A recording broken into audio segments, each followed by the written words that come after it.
నేను నీ వెంట పడ్డానా? ఇలాంటివన్నీ అసలు మా ఇంట్లో ఒప్పుకోరన్నాను.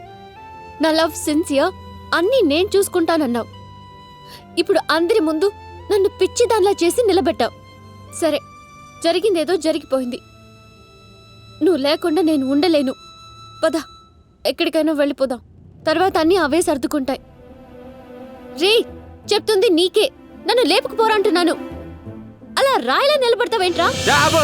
లేపుకుపో అంటే ఎక్కడికి లేపుకెళ్ళాలి? నేను ఒక్కదానైతే లేపుకెళ్తాను. నీ ఫ్యామిలీ మొత్తం ఎక్కడికి లేపుకెళ్ళాలి? అయినా నాకు కావాల్సిన తప్పక సర్దుకుపోయే రిలేషన్స్ కాదు వైశ్యం.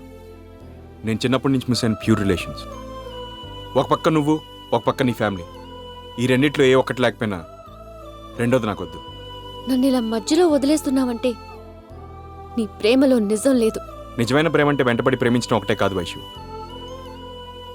మనం ప్రేమించిన వాళ్ళకి మన వాళ్ళకి చెడు జరుగుతుందంటే వదిలేయడం కూడా ప్రేమే.